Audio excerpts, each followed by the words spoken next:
blaming a mentality on the first fight. No, you threw a lot of punches at my head. You're nuts, you're deluded. You're not going to do it this time, Tony. You can't take away how much of a fabulous athlete you are, but it doesn't matter, because it's been and gone, and on May the 5th, mate, you are finished. Oh my, old times change. Okay, let's bring him up. One of the most exciting cruiserweight heavyweights of the last 10, 15 years. Enigmatic, charismatic, and he's coming for revenge. You gave him a great welcome last time. Come on, do it again. David Haye. Last time round, I was a bit angry. This time round, not so much. I've trained very hard. I didn't believe Tony Bellew had what it took to beat me on my worst night. I was terribly wrong. He raised his game way more than I'd ever seen in any of his prior fights, and I expect exactly the same thing again on Saturday night. I expect, even looking in his eyes, looking at his face, he looks trimmer, he looks fitter, he looks leaner. He looks more. I can feel it. I can see it. I can look in your face and see it. I know I can see it in yours too. Fear. Exactly. We're both going to be better versions. Are you going to tell them all to bet on me again? Am I going to what? Are you going to tell them all to bet on me again? I'm going to tell you guys not to. If you to, really believe in Tony Bellew, if you really believe in Tony Bellew, go out there and put all your money on. Knowing what I know is going to happen on Saturday, it would be a bit mean for me to say that. So I'd say if you want to make some money, to make the money back, bet on me this time. Make the money back. They made a fortune betting me to knock you out. That's where they made the money. That's where they made the money. About the money that, bet on don't need to make nothing back. The winners. Anyway, we all won that night. This whole city won that night. Because this whole city went into a bookies and done what they done. I haven't got a clue what you're talking about on that front row, but I'll leave you to it. I know we're both going to be better versions of we were than the last fight. And the last fight was a cracker. Everybody had a good time. Everyone enjoyed it, apart from me. And I'm going to say, I'm going to do what I tried to do last time and failed miserably. And you guys are going to, unfortunately, see the end of Tony Bellew. My speed, time, and his back. I'm faster, sharper. Just like last time. It's all back. Just like last time. You make it 2.0. It's 10.0 this time. 10.0. It must be 25.6. 62.9. You make more comebacks than John McClane. I have, and this time is when it all clicks together. I'm feeling good, and make sure everybody tunes into this fight. Tune in. It's going to be very, very fun, very explosive from the very first round. So I love you all, and enjoy your evening. Peace out. It's been a great story, hasn't it, for the man to my right. He won the World Cruiserweight title. He got to perform at his beloved Goodison Park. He starred in a Rocky film, and then he did something that very few thought he could do, and that was stop David Haye in that dramatic fight almost 14 months ago. Can he do it again? He says yes. He says repeat. He is your own Tony Bellew. It's been a great camp, and it's been fantastic. It really has. I don't really know what to say. I've worked hard. I'm getting wrote off again. You know, I'm supposed to get knocked out, and I kind of anticipated what David would get up here and say. He got up here. Lad, I'm robbing the bank, but I don't have to put a bally on this time. David was amazed that I took the rematch. I knew he was by just the fact that I turned up and done it. So I'm doing it. I'm going to do exactly what I done in the first fight. You're going to miss. And you're going to miss by miles. So expect a cagey start. David will show me the respect that he should have shown in the first fight. I'm pretty sure Ishmael has watched me an awful lot. He's a fantastic coach. He's trained many world champions. I'm amazed that Haye is not still with you, an amazing fighter in a truly amazing fight. So I'm kind of gutted for Haye because he was progressing at an even better rate under your tuition. So it's a shame that Haye Linares is not under your tuition no more, but he doesn't detract anything. You're an amazing coach, had an amazing career, as has David Haye. But on Saturday, mate, it comes to an end. It really does. And for the first time in your whole career, you are actually fighting for your career. Not even injury saves you this time, David. For the first time in your whole career, you're going to walk the ring and think, if this goes wrong, nothing can save me. And let's not mix it up. I've done this 5-6 times. And I know the pressure that brings to you. I know the kind of atmosphere that can generate. And you're in a lot of trouble Saturday, mate. You really are. I don't need to... before the last fight, I never needed to hate David, and I never needed... He's got this belief I was trying to wind him up. I wasn't. I just told him a few home truths. The fact of the matter is, David isn't back to win world titles. David is the man who's back to rob the bank. And he's trying to do it with as little risk as possible. And the mistake that he made is he picked this little fat cruiserweight scouser with a mouth to try and make that against because he thought it was an easy fight. If David was really back for world titles, he would have just got on the phone to Al Heyman and his advisors and made the fight with Deontay Wilder. But the sad fact of it all is David wants to fight crabs and little fatties. And the bad thing is I fall into that category of little fatty. I can accept it. Like I said, I'm a realist. I'm not a fantasist. David is living in fantasy land if he believes he can become undisputed heavyweight champion of the world. Saturday night, tune in for a great fight. Thank you all so much. I love every one of you. Thank you. I really mean that, I do. But Saturday night, guys, we time to go to war. And your career, my son, ends in a beat. Thank you. Okay, guys, it's your press conference, your fan rally, so let's get some questions in from you. We're going to get a couple of mics around. Put your hands up if you've got questions for David. David, if you were to beat Tony Saturday night, what would happen? It'd be one apiece. Would you go for a third one? Say it again, sorry. He said if you was to win on Saturday night, which isn't going to happen, would you go for the third one? Well, that's not going to happen either, mate. David loses Saturday night, but I don't know. He can answer the question. It was to him. Yeah. He's answered your question for you there. So. Eddie, what happens for Tony when he sparks David Haye out on Saturday? What's next? We have a gigantic party. That's what we do. And the whole of Liverpool celebrates. But to be honest, this fight is not about what happens after. This fight is about Saturday night. I know what it means to Tony Bellew. I believe he'll go on. I believe he'll continue to fight after this fight. But he needs to put this to bed. He needs to put David to rest on Saturday night, because I don't feel he got the credit that he deserves from the first fight. Now we've got this guy in front of him who says he's fitter, faster, better, stronger than ever before. So I just hope that when he wins on Saturday night, he gets the credit he deserves.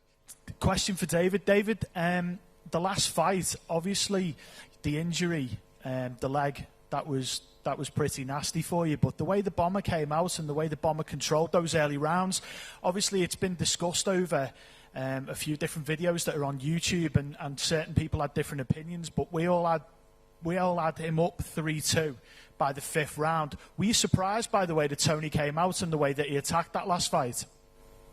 Your scorecard 3-2 to him didn't reflect the 3 judges' scorecards, which are the only ones that matters. He won the first round, I won 2, 3, 4 and 5, and he won everything from 6 onwards. That's the official score. It's not my opinion, not what I think, not what you guys think. It's what the actual scores were. So, and what's the rest of the question, would you ask? I was surprised at how slick he was. His defence was very good. His movement, I hadn't really seen too much of that prior. Maybe because I hadn't really watched too many of his fights. That might have had something to do with it. I didn't think he could do the things he did. And I was impressed. Not at the time. I was pretty frustrated, to be honest. But yeah, his defence was way better than I gave him credit for going into the ring. I thought I literally just had to walk across the ring and hit him in the head. And I was very, very wrong. And he beat me. Am I not the worst world champion in the world anymore then? Yeah, clearly not. You beat me. Thanks, mate. You're damn made up with that. I'll sleep well tonight. You've proved me wrong. No, it's not about... I'm just saying, you just said I was the worst world champion that's ever lived. And that was before you beat me. I know, I'm just saying, I just can't believe how the drastic turnaround is coming. You know, it's amazing. Thank you very much. All right, boys, calm down. Tony, a little question to you, my mate. Look, don't really want to talk about this fella, but I'm curious about another fighter. Yeah.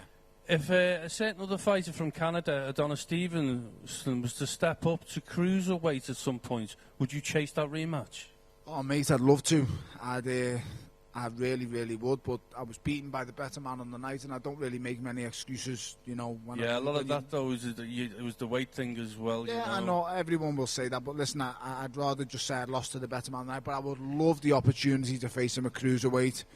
I'm the WBC Emeritus champion, and I can call upon my shots at the WBC main belt at any time I choose. I think you could beat him. Thank you very much. I think I could chin him as well, but it didn't work out that first time, mate. He got me first, Well, but listen, that's boxing. Yeah. Thank you very much, though. Okay, final prediction time. Let's get a last line from Ismail Salas about how he thinks the fight's going to go. Okay, guys. As Tony Bellew said, we have one David Haye, the best 4th-rounder in the world. Okay, that's good. But I just think that's how long yes, he's very good, very good of you. Let me say what you say. You speak out now. It's my time. Oh, sorry. Apologies. Anyway, you listen up. We have, yeah.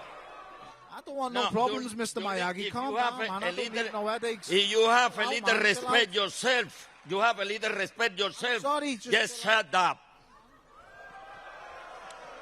So you have the Mr. David Haye 4th-rounder. Very good of you. But don't forget, now we have the best physical trainer who put David Haye with the 4 more rounds. And you have one Ismael Sala, he will put another 4 rounds. So for you will be, baby, 12 rounds.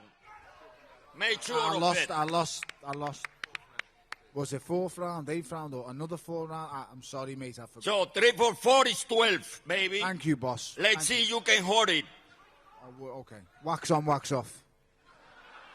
Yep. Okay. Dave Caldwell. How do I follow that? Well, I'll tell you something. Tony Bellew's, I think, I don't know if it was David or somebody said that Tony Bellew is brilliant at getting people under people's skin. Jesus, you have been the coolest man at these tables all the way through. Tony Bellew's got on the coach's skin. Sooner or later. You must have got that jinx. He just got him. Yeah. I wasn't trying, Ishmael. I wasn't trying. I've told He's a fat. Don't worry. Amazing coach, man. I've given him any more plaudits than I can. If you're going to insult me and say things like that, then I'm just going to ask him to wax on, wax off. It's not my problem. I ain't done much wrong. Still an amazing coach, very good entertainer. Thank you. Amazing man. The bottom line, like I said before, try to do your thing on Saturday, baby. It will do. Don't worry. Okay. Don't worry. It will do. So all the good will be for all of you guys. Just to inform you, Ishmael, this fat kid always turns up. Yep. Always. Yep. And wait for it, baby. Wait for it, baby. Have you done? Can I? Yeah, I mean. Right. Cool. Right. I haven't really got a lot to say. All I'm going to say is repeat.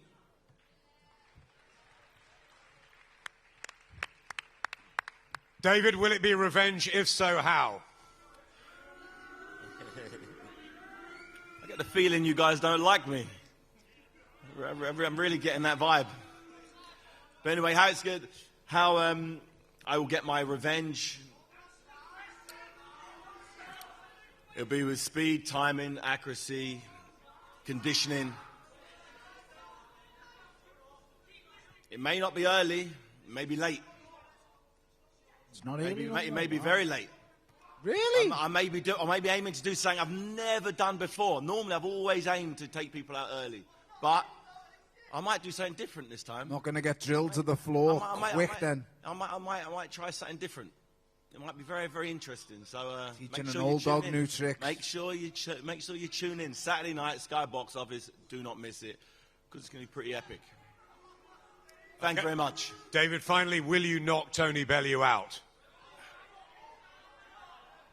Well, it will either be a knockout, TKO, the referee will stop it, towel come in, but he will not hear the final bell. No towels coming in nowhere, lad. See, when you're from round here, that doesn't go down like that, mate. Okay. Ain't no one throwing no towels. So believe you me, mate, you better get Dave the Caldwell's a compassionate man. I ain't no compassionate man. I ain't compassionate. Don't start me. You said the same thing last time. After his boys, so I'm just saying. Dave Caldwell's a passionate man.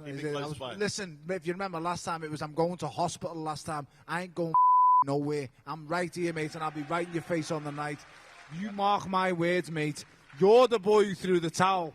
You threw the towel last time, not me. I didn't throw the towel. No, your man saved. The compassion came from your side last time, It not did. mine. It came from my side. There you go. And it's going to come from your side again. I doubt that. I very much doubt that. Tony, rematches through history often go the same way. Sometimes they don't. How's this one going to unfold?